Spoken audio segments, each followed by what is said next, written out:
You know, that first contest, winning that first contest was just pretty sweet. I went out there.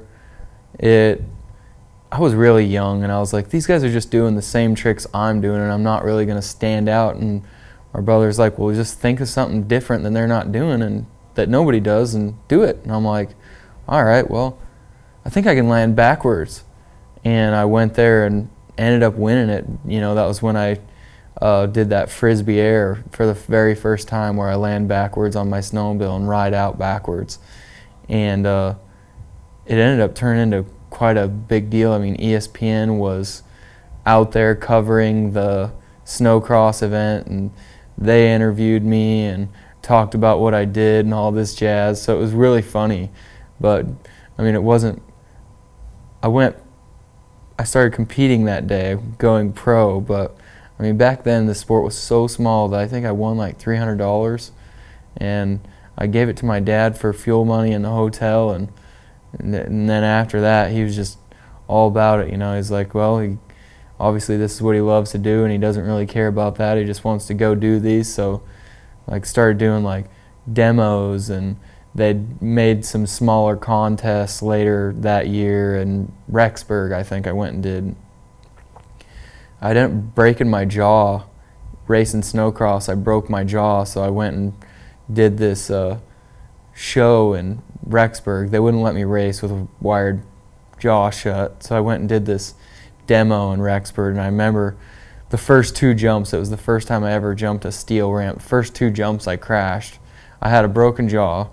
I flipped over the handlebars, got ran over, got back up, ended up getting third, I think. Definitely the snowcross thing, like, it's just such a, for me, it's just not fun, I guess. I love the feeling of going around the track. I love being fast, and I was fast. I was pretty decent. Willie Elam got a ride with Blair Morgan, and Willie and I are really good buddies. And he was racing back east for Blair Morgan, and when he would come home, I wasn't as fast as him, but I was close, you know. So it wasn't that I wasn't a good racer, it was just I hated the fact that every guy on this track is out there just for him, including me, and you don't care if you run that guy over right next to you. And it's not a dirt bike, you're not just pushing him out of the way, you got a track with a bunch of razor sharp screws in it, and that's how I ended up breaking my jaw. Kid ended up hitting me in the chin with a ski. Like, I was doing a section one way, he was doing a section the other way, and I ended up crashing, and right when I like crashed, his ski hit me underneath my helmet and opened my whole bottom jaw up like a barn door. I didn't wake up for 2 days. I was in the hospital, I had surgery, and then 2 days later I woke up and I was like, what the hell, what's going on here? So how long after that did you do the show? I think I did that Rexburg event 3 weeks later. Oh. And I had my jaw wired shut for 6 weeks.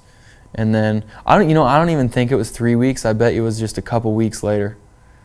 Because during the 6 week period, I did a contest in Rexburg, Idaho, and I did a show in Minneapolis, Metro Arena, with my jaw wired shut, and then I did a show in Pontiac, Michigan. So I did 3 different weekends, and I'm sure they were spread out. Yeah. About what year was this? 2000. I would guess that was 2001, 2002, snow season. And then, so were you still doing freestyle moto at this point, or were you? I did at my house, but really, like, light, I would say, you know, just not really, I wasn't really taking it serious. Yeah. I had a summer job, I worked for my dad, and there was very rare time that I guess I got to spend on my bike because of how busy the farm was, and it wasn't like we had tons of employees. You know, there's a couple thousand acres, and it's my dad, my brother, and I, and we usually had one other guy, but we worked. You know, we worked every day, every weekend, until you pulled the crops out of the ground. You know, I've always been the guy that was like working, you know, and I was always like, okay, how can I how can I better myself from a job this week, or what can I do, you know, just to stay busy, because I'm so freaking ADD. And about the time I was 21, it really didn't make sense to work anymore. I never had time.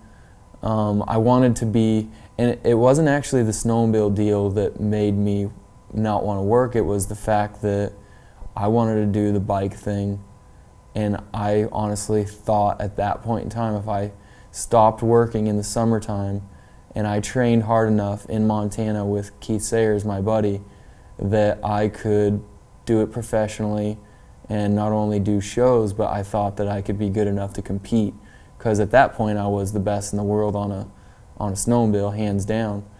And I wasn't really very far from a Mike Metzger or a, you know, I was the third snowmobiler to flip a snowmobile, and I was the first one doing every flip variation, and I was doing flip variations my very first day. And it wasn't like we were the guys down in Cali with foam pits learning this stuff. We didn't have foam pits. I just learned it, and I was just trying it, and I'd crash and get back up and try it again. And I wanted to be a professional freestyle motocrosser, and I thought, this is how I make my living. I work all winter on the sled, then I work all summer on my bike, and that's my dream come true, you know? And that's kind of what it turned into. I ended up going back to the farm the year I turned 26. The first year I ever won X, I worked for the farm that summer because I broke my hip, my pelvis, and I couldn't walk for 16 weeks. So my dad hired me to work at the farm. I think I was like 3 weeks into it. I wasn't supposed to be walking, but I was crutching around, and he was having me weld stuff in the shop and get stuff ready for potato harvest. So